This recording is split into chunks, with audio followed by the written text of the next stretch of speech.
আসসালামু আলাইকুম, সবাই কেমন আছেন? আজকে আমি আপনাদের সাথে শেয়ার করব কোরাল মাছের রেসিপি। আমি সব কিছু রেডি করে নিয়েছি, তো চলেন শুরু করি।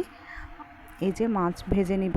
ভেজে নেওয়ার আগে অবশ্যই হলুদ এবং লবণ দিয়ে ভালো করে মেখে নিতে হবে। এভাবে করে তারপর একটি একটি করে সব মাছ দিয়ে দিলাম। এই যে মাছ আমার এক পিঠ ভাজা হয়ে গিয়েছে। এই মাছের তেল যেই তেল দিয়ে আমি মাছ ভেজেছি ওই তেলেই আমি রান্নাটা করে ফেলবো, এক্সট্রা তেল আর নিব না। তো এখানে পেঁয়াজ দিয়ে দিয়েছি।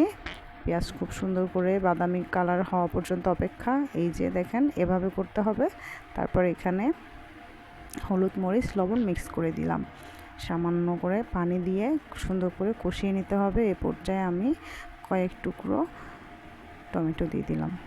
আমি টমেটোগুলোকে খুব সুন্দর করে ভালো করে মিক্স করে নিব, কারণ টমেটোগুলো যদি ভালো করে মিক্স না হয় সেক্ষেত্রে ঝোলটা ঘন হবে না, আর ঘন না হলে খেতে তেমন একটা ভালো লাগবে না। যেহেতু কোরাল মাছ অনেকেই খুব মশলা টশলা দিয়ে রান্না করে, তো আমি তো মশলা আজকে ইউজ করিনি। আমিও মশলা দিয়ে রান্না করি অনেক সময়, আবার অনেক সময় এভাবে রান্না করি।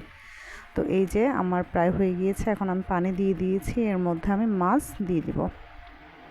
পরিমাণ মতো পানি দিয়ে যে যেরকম ঝোল রাখতে চান ঠিক সেভাবে দিয়ে দিবেন। তো আমি আমার যেভাবে আমি রাখবো ঠিক সেভাবে দিয়ে দিছি, যতটুকু রাখবো। আসলে আপনারা কোরাল মাছ অনেকভাবেই রান্না করা যায়, তার মধ্যে একটি হচ্ছে এটি খুব সহজ পদ্ধতি। এই পদ্ধতিতে রান্না করলে টেস্টও ভালো আসে আর সময়ও খুব কম লাগে। এই যে আমি এতটুকু ঝোল রাখবো, এর থেকে কমানো যাবে না, কারণ আমার হাজব্যান্ড আর ছেলে ওরা দুজনই ঝোল পছন্দ করে। তো এই যে ফাইনাল লুক, এটি হচ্ছে আজকে আমার কোরাল মাছের রেসিপি।